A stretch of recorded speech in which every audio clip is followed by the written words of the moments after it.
امام مسلم رحمت الله علیه یو ډېر لوی روایت نقل کړی دی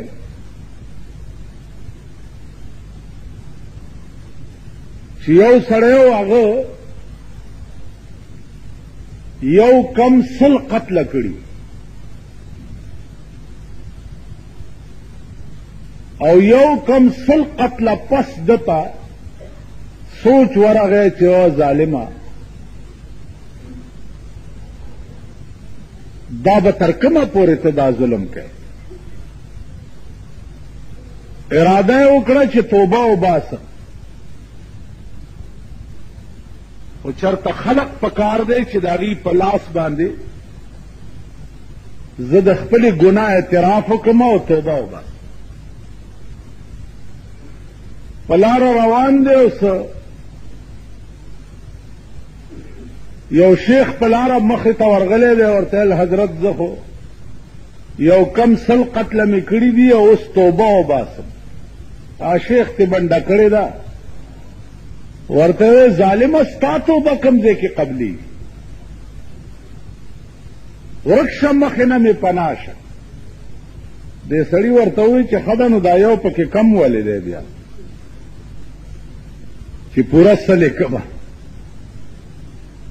شیخ نے هم دا سټو والو مړی کو په لاره روان دی نو بیا اوس زړه کې وایي چې یا الله دا یو ظلم خو مې اوس بله م وکړو څه اهل الله ورته په مخه راغلي دي نیکان او بزرگان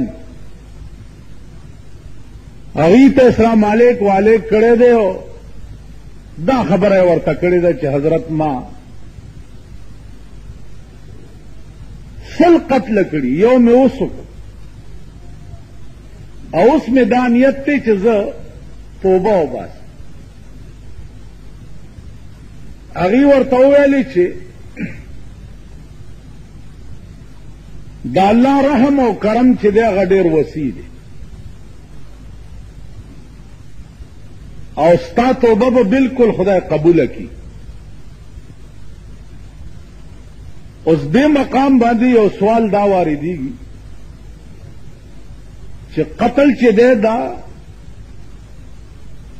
حق العبد دی نو پردی حق چې دی هغه خو خدای نه معاف کوي چې تر څو پورې هغه سړي ورته په خپله معافي نه کړي نو په توبه باندې به ګویا قتل څنګه معاف شي علماء لیکي چې دا به دارنګې معاف کیږي چې الله وغواړي د چا د توبې قبلول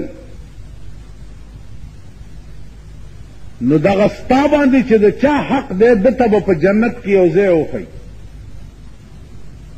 دی به تقاضا وکړي چې یا الله دا ځای ماله راکړه نو الله به ورته وفرمایي چې دا ځای به هله درکړم چې دې سړي ته معافي وکړي نو دی به وایي چې یا الله ما معاف کړی دی خو ماله دغه ځای راکړه الله به دا رنګ جوړ کړي سړي دپاره او دی به پې معاف کړي نو عرض دا و چې انیکانو ورته ویلي چې د الله رحم چې دی هغه ډېر وسیع دی قرآن کې راځي قل یا عبادی الذین اسرفوا علی انفسهم اے پیغمبره د خپلو بندگانو ته ووایه چې تاسو په خپل ځان زیاتی کړي دي نو لا تقنطوا من رحمت الله دا الله د رحمت نه مه ناامیده کېږئ په لاره روان دی نو بیا اوس زړه کې وایي چې یا الله دا یو ظلم خو مې اوس بله م وکړو څه اهل الله ورته په مخه راغلي دي نیکان او بزرگان هغې ته اسلام علیک والیک کړی دی او دا خبره یې ورته کړې ده چې حضرت ما سل قتل کړي یو مې اوس وکړو او اوس مې دا نیت دی چې زه توبه وباسم هغې ورته وویلې چې دا الله رحم او کرم چې دی هغه ډېر وسیع دی او ستا توبه به بالکل خدای قبوله کړي. هغه بزرګانو چې دې سړي ورته وایي چې اوس مې اراده د توبې وکړه، ویلې هغه مخامخ د نیکانو کلی دی، دې ته ورشه او پاک خلق پکې اوسېږي، هلته به توبه وباسي او خدای به یې قبوله کړي. چې دی روان شو لاره کې وله مرګ راغی او سات یې قبض شو. سا چې تې وته نو ده دا سینه د هغه نیکانو د کلي طرف ته کړه چې خدایه ته پې پوهې چې ما خو اراده د توبې کړې وه، اوس مخکې ته پوهېږه او ستا کار دی. چې سات یې ورته د رحمت او د غضب ملایکې وله رالې، د غضب ملایکو وی چې روح یې وړو سجین ته، سل قتل یې کړي. د رحمت ملایکو وی د اراده یې د توبې کړې وه، مونږ یې روح علیین ته وړو. د دواړه قسمه ملایکو پې جګړه شوه، چې پې جګړه شوه الله ثالثي وکړه منځ کې چې جګړه مه کوئ، دا سړی وګورئ چې د کوم ځای نه را روان دی د قتلونو ځای تر هغه ځای هم لار ناپ کوي، او چې کوم ځای ته روان دی تر دغه ځای هم لار ناپ کوي. که د نیکانو کلي ته نږدې وي نو د رحمت ملایکې دې یوسي، او که د قتل ځای ته نږدې وي نو د غضب ملایکې دې یوسي. ملایکو ناپ شروع کو او الله د هغه نیکانو کلی یو لیشت ورته را نږدې کړو، ثابت کلی را نږدې کړو ورته. چې را نږدې کړو نو د ده لاش چې د نیکانو کلي ته نږدې و، نو د رحمت ملایکو وګټله او د غضب ملایکو بایلله، روح یې هغې واخیستو علیین ته یې وړ. خالي په اراده د توبه به، لیکن چې صداقت سره وي، په رښتیا سره وي. داسې نه لکه قرآن ویلی دي چې ان الذین کفروا ثم آمنوا ثم کفروا ثم آمنوا ثم کفروا، ایمان روڑی بیا کافر شي، بیا ایمان روڑی بیا کافر شي. نو دغه خلقو ته خدای وایي چې خده سمیږئ خو نه، خو ټیک شئ. که نه ټیک کېږي فمن یکفر بعد منکم فإني أعذبه عذابا لا أعذبه أحدا من العالمين. دس عذاب بدر کم پخپل ذات میرے قسمی چې پخپل خدای کې مې دس عذاب بل چاله نه ورک. ټیک شي عزیزانو، داغه گرفت بیا داسې وي، الله دې امان راکړي چې یو ځل دې راونیسي. داغه رانیولی ډاکټران به درته ولاړي، اکسیجن به درته لګېدلي وي، ګلوکوسونه به درته خېجولي، ړه ته به دې مشینونه لګېدلي وي، او ته به الوداعي سلګی وهې، ته به بل جان ته روان یې او ډاکټران به دې دې خوا راکاږي. مولانا روم وایي چون قضا آیت طبیب ابلا شود، چون قضا آیت طبیب ابله شود، آن دوا در نفع خود گمراه شود. قضا راشي ډاکټر قمقل شي، کومه دوايي چې د فایدې د پاره هغه په منونو درواړی ا دوايي بې فایدې وګرځي. خلاصه د ټول باس دا ده چې توبه د مسلمان تر کومه وخته پورې قبلیږي او توبه د کافر چې ده هغه تر کومه وخته پورې قبلیږي.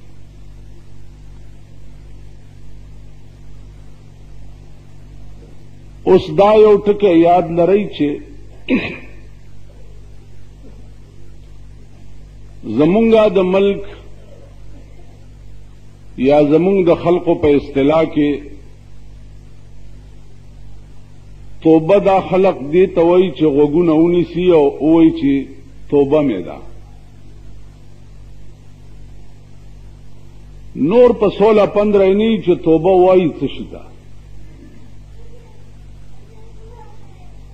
نو د توبې متعلق یو بنیادی ټکی زده کوي، انشاءالله چې هغه به ټول ژوند کې درته کارآمد کیږي. د توبې تعریف دا ده چې التوبة الندامة. توبه څه ته وایي؟ توبه وایي گویا کې په خپلو بدو خپېمانه کېدل. د سړي نه چې څه بد وشي او دی پې خپېمان شي چې دا ما غلطي کړې ده، دې ته توبه وایي.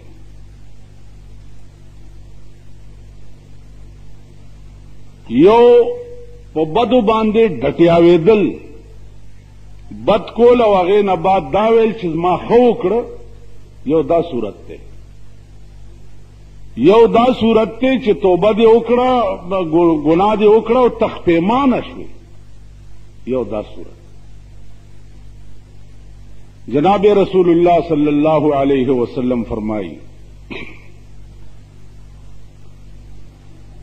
چې په بدو باندې سړی خپېمان شي، مثلا زنا دې وکړه او ته پې خپېمان شو چې اوفوی دا دې څه وکړه. شراب دې وڅښل او ته پې خپېمان شوې چې اوهوی دا دې څه وکړل، دې ته توبه وایي.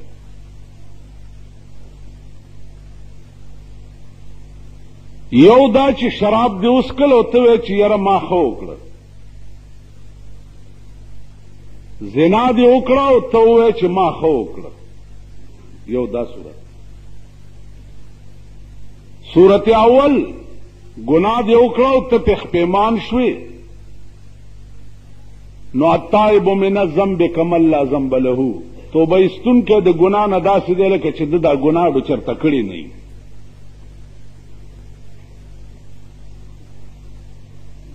اوس ګناه دې وکړه او ته پې باندې ګویا کې غاویر شوې چې دا ما ډېر ښه وکړه، نو د هغې متعلق مسله دا ده چې ګناه ته ښه ویل، هلکه دا شراب دې ولې وڅښل او ته وایې چې ما ښه وکړه، نو په ټکي کافر شوې. یا گویا کې زنا دې وکړه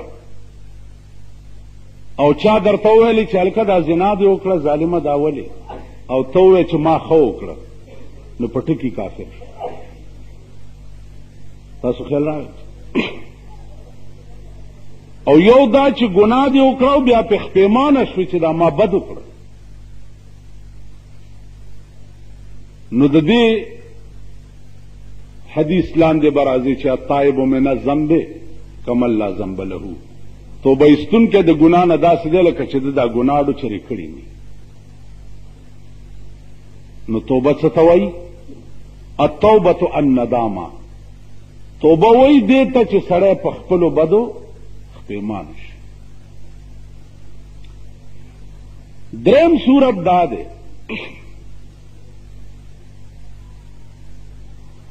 چې یو سړی ګناه کوي هغه حد ته ورسي چې دی د اسلام نه بار شي. په ګناه باندې غاویر وي، ګناه ورته اډو څه شی نه ښکاري. قرآن کې راځي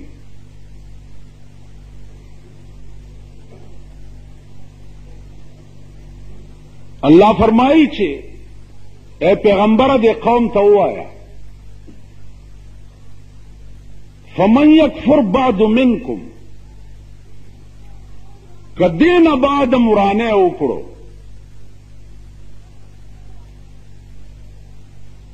دې نه بعد مرانه وکړو، نو څه چل به در سره کوم؟ فإني أعذبه عذابا لا أعذبه أحدا من العالمين. که دې نه پس مرانه وکړو نو داسې عذاب به درکم چې په خپلې خدای کې به مې داسې عذاب بل چاله نه ورکوي. الله دې امان راکړي. فمن یکفر بعد منکم، دې نه بعد هم که ورانه وکړو نو فإن. عزیزانو په ټول قرآن کې چې تاسو وګورئ د دې نه خطرناک آیات بل نشته.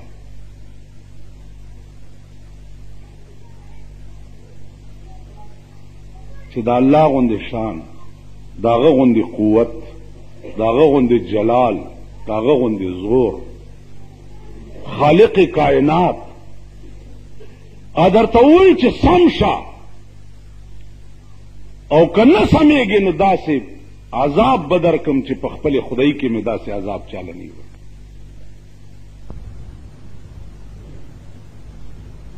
نو زه تاسو ته ایماني وایم چې زما قرآني مضامین څومره د نظره تیر شوي دي، څومره، نو زما زړه چې پکې بوګنیږي او ګبراویږي هغه واحد دا آیات دی، فإني أعذبه عذابا لا أعذبه أحدا من العالمين. په عالمین کې به مې داسې عذاب چاله نه ورکړی لکه چې تاله به در کوم که دې نه پس دې ورانې وکړه. عزیزه نن مونږه غرور کیو، تکبر کیو، آسمان نہ گورو، زمکہ نہ گورو. حضرت علی فرمائی یا من بدنیا اشتغل، یا من بدنیا اشتغل قد غرہ طول الامل لا موت الا بالاجل والقبر صندوق العمل. یا من بدنیا اشتغل، اے هغه څوک چې ته په دنیا باندې غاوره یې، په دنیا باندې دومره غاوره او سترګې در باندې پټې دي چې الله نم بے نیاز شوې، رسول نم بے نیاز شوې، کائنات نم بے نیاز شوې، د خدای د پکړ او د گرفت نم بے نیاز شوې. یا من بدنیا اشتغل، په دنیا کې دومره ورننوته او غرقې چې هر څه در نه هیر شو، نو قد غره طول الامل. دا من چې دی دا غاور کړی دی اوږدوالي د عمر، د ده دا خیال دی چې ته به ټول عمر ژوند دی او په دغه مزو به دې سر کړي.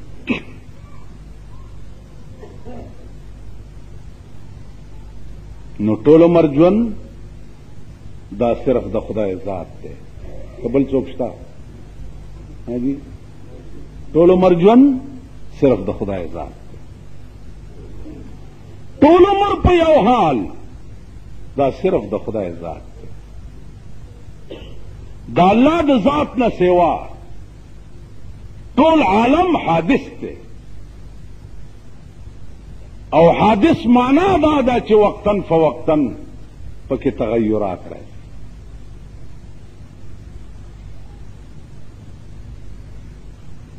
رحمان بابا یو ډېره ښکلې قصیده ده، هغه وی اے عاقل غوږونی سماتا مرګین پریدي سړی خپل رضا تا. مرګ راشي ستا رضا چرته چې زه دې مړ شم، د چا رضا یې چې زه مړ شم؟ تاسو مرګ ته خوشحالېږئ؟ چا رضا یې؟ موسی علیہ السلام خدای پاک ته وی چې یا الله ما چې کله مړ کې ما نه به تپوس کې او ډېر اوږد عمر راکړه.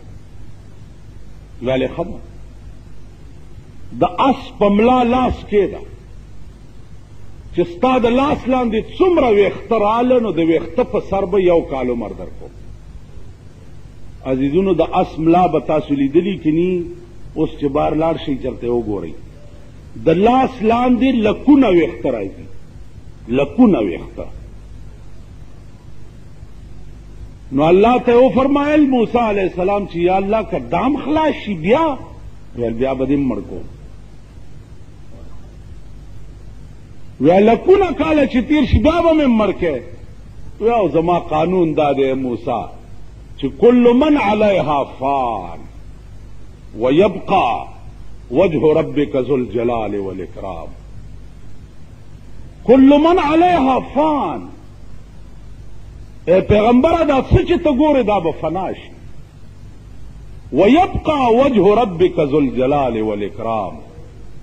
داسې وخت به راشي چې صرف ستا د پروردگار ذات به باقی وي، نور به هر څه فنا شي.